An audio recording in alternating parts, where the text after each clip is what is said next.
नमस्कार। आज हम बात करने वाले हैं भारत के सबसे चहेते राष्ट्रपतियों और वैज्ञानिकों में से एक डॉक्टर एपीजे अब्दुल कलाम के बारे में।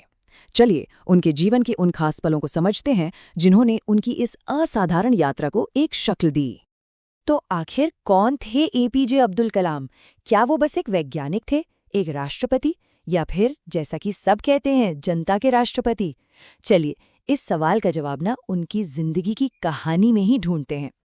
कहते हैं ना, हर बड़ी कहानी की शुरुआत कहीं ना कहीं बहुत ही साधारण तरीके से होती है। और कलाम साहब की कहानी वो शुरू होती है तमिलनाडु के एक छोटे से तीर्थ शहर रामेश्वरम से। एक ऐसी जगह जिसने उनके शुरुआती जीवन और उनके उसूलों पर बहुत गहरी छाप छोड़ी। तारीख थी 15 अक्टूबर 1931। कलाम साहब का जन्म हुआ और उनका बचपन बहुत ही साधारण था, लेकिन उस सादगी में सीखने की एक जबरदस्त इच्छा थी और कड़ी मेहनत करने के संस्कार थे। और यही वो नींव बनी जिस पर उनकी पूरी जिंदगी की इमारत खड़ी हुई। अब देखिए, उनके परिवार का उनकी जिंदगी में बहुत बड़ा हाथ था। उनके पिता जैनुलाब्दीन मरकायार एक नाव के मालिक थे और उनकी माँ आशियम्मा एक हाउसवाइफ थीं। अपने 4 भाई बहनों के साथ वो पले बड़े और घर का माहौल ही ऐसा था कि उन्होंने ईमानदारी और अनुशासन का पाठ सीखा। और सबसे बड़ी बात, वो एक ऐसे माहौल में बड़े हुए जहां अलग अलग धर्मों के लोग मिलजुल कर बड़े प्यार से रहते थे। तो बचपन में ज्ञान की जो ये प्यास जगी थी ना, वही उन्हें पढ़ाई लिखाई में बहुत आगे ले गई। तो चलिए अब जरा उनकी पढ़ाई के सफर पर चलते हैं, क्योंकि यहीं से उनके एक महान वैज्ञानिक बनने की नींव पड़ी थी।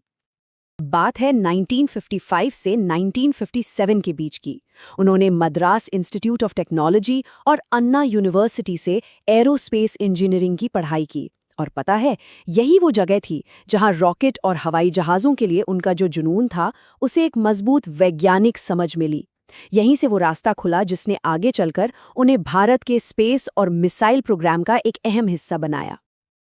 अब जाहिर है, जब कोई विज्ञान और देश की सेवा में इतना बड़ा योगदान दे तो उसे अनदेखा तो नहीं किया जा सकता। और ऐसा ही हुआ। अपनी पूरी जिंदगी में उन्हें न सिर्फ भारत से बल्कि दुनिया भर से इतने सम्मान मिले, जो बताते हैं कि उनका प्रभाव कितना गहरा था। अगर हम उनके बड़े बड़े अवार्ड्स की बात करें तो 5 तो ऐसे हैं जो सबसे प्रमुख हैं। और ये जो 5 की संख्या है ना, ये सिर्फ एक नंबर नहीं है। ये दिखाता है कि उनका काम कितना फैला हुआ था, साइंस से लेकर पब्लिक सर्विस तक, हर जगह। इस लिस्ट में सबसे पहले तो है भारत का सबसे बड़ा नागरिक सम्मान, भारत रत्न। ये उन्हें देश के लिए उनकी असाधारण सेवा के लिए मिला। फिर पद्म भूषण और पद्म विभूषण जैसे अवार्ड्स भी हैं, जिनसे साइंस और इंजीनियरिंग में उनके जबरदस्त काम को सराहा गया। और बात सिर्फ भारत तक ही सीमित नहीं थी। किंग चार्ल्स द्वितीय मेडल जैसे इंटरनेशनल अवार्ड्स ये साबित करते हैं कि दुनिया भी उनके काम का लोहा मानती थी। देखिए, हर जिंदगी का एक अंत तो होता ही है, लेकिन कुछ लोग ऐसे होते हैं जिनकी विरासत, जिनकी सीख हमेशा जिंदा रहती है। तो चलिए अब हम उनकी जिंदगी के सफर के आखिरी पड़ाव पर चलते हैं, जो सच में एक युग का अंत था। सोचिए जरा, 1931 में रामेश्वरम के एक छोटे से गांव से ये सफर शुरू हुआ और 2015 तक चला। उनकी पूरी जिंदगी एक तरह से भारत की तरक्की का आईना थी। इन 2 तारीखों के बीच का जो समय है, उसमें उन्होंने एक वैज्ञानिक बनकर, एक टीचर बनकर और एक राष्ट्रपति बनकर इस देश की तस्वीर ही बदल दी। और फिर आई वो तारीख, 27 जुलाई 2015। 83 साल की उम्र में डॉक्टर कलाम हमें छोड़कर चले गए। लेकिन देखिए, उनकी जिंदगी का सार इसी बात में है कि उन्होंने अपने आखिरी पल भी कैसे बिताए। शिलोंग में स्टूडेंट्स को लेक्चर देते हुए, हमेशा एक टीचर, हमेशा सबको प्रेरणा देते हुए। तो आखिर ये सारी बातें, ये सारे तथ्य हमें डॉक्टर कलाम के बारे में क्या बताते हैं? ये सिर्फ अवार्ड्स और बड़े बड़े पदों की कहानी नहीं है।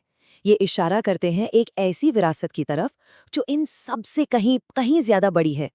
ये विरासत है सादगी की, कभी न खत्म होने वाली जिज्ञासा की, और इस यकीन की कि कोई भी इंसान, चाहे वो कहीं से भी आया हो, अपनी मेहनत से आसमान छू सकता है।